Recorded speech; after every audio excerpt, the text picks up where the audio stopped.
Votar. Reflexions tan vàlides pel català emprenyat com per al d'acord dividit entre Espanya i Catalunya. Catalunya, una nació mil·lenària, europea i lliure, fins que el 1714 a sang i foc la va envair Castella i per derecho de conquista la va annexionar com una part de la Espanya incorporada o assimilada. Fins ara, perquè ara podrem exercir els drets democràtics per decidir el nostre futur i gaudir dels nostres diners. O potser voleu que Madrid i el seu Tribunal Constitucional continuïn decidint per nosaltres i malversant els nostres diners? I a sobre que ho facin amb prepotència, falsedats i menyspreu, perquè des de sempre, per ells... El primer negocio del mayor es allanar Cataluña. Todos los catalanes son una mierda. El trasvase del Ebro será por cojones. Los catalanes son unos cretinos que se dedican al pillaje. Nos hemos cepillado el estatuto, xenófobos. Cataluña pide y Extremadura paga. Esta se ha puesto en la vanguardia de Cataluña. Y a sobre, nuestro interés es españolizar los alumnos catalanes. Així d'hostils són els que sempre han governat l'estat espanyol i ens han espoliat. Més de 50 milions d'euros catalans se'n van a Madrid cada dia i no tornen. Cada any, més de 17.000 milions d'euros catalans se'n van cap allà i no tornen. No en torna ni un, ni un.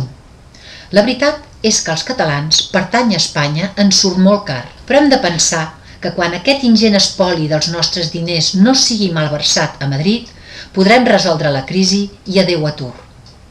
O potser resultarà que encara voleu continuar pagant més aeroports sense avions i més aves sense viatgers?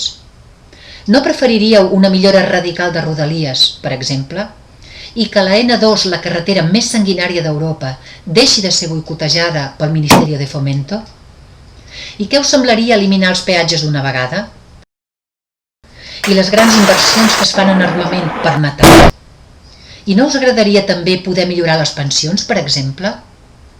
Aquest és l'ús que els catalans volem que es faci dels nostres diners i que Madrid ens nega. Quedaríamos fuera del euro, habría inflación, habría un empobrecimiento grandísimo en Cataluña y un B negra. Pues no tener las consecuencias. Xenófobos, fascistas, nazis, irresponsables... Terrorismo como ETA. Per tant, no us deixeu enredar pels que pretenen continuar aprofitant-se del nostre esforç i dels nostres diners pels seus interessos personals o partidistes.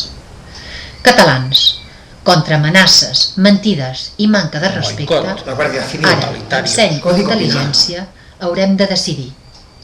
Decidir salvar la nostra economia, tant personal com col·lectiva, i el nostre futur, o continuar pagant els abusos de Madrid mentre suportem el seu menyspreu i el seu joc brut. I els nostàlgics de sentiment espanyol, que encara us falti l'últim argument per poder decidir, oblideu-vos de qüestions identitàries i escolteu la senyal de veu de la senyora Isabel. I si no le gusta, que le den morcilla. Per tant, catalans tan espoliats els uns com els altres, a qui votareu vosaltres? Els que ens neguen els nostres drets i ens prenen els nostres diners, o els que lluiten per la nostra economia i el nostre benestar? Votar. Amb la satisfacció de viure en aquest formidable país, cal votar pel nostre millor futur possible. Votar per Catalunya. Votar per Catalunya, nou estat d'Europa. Visca l'estat català! Visca!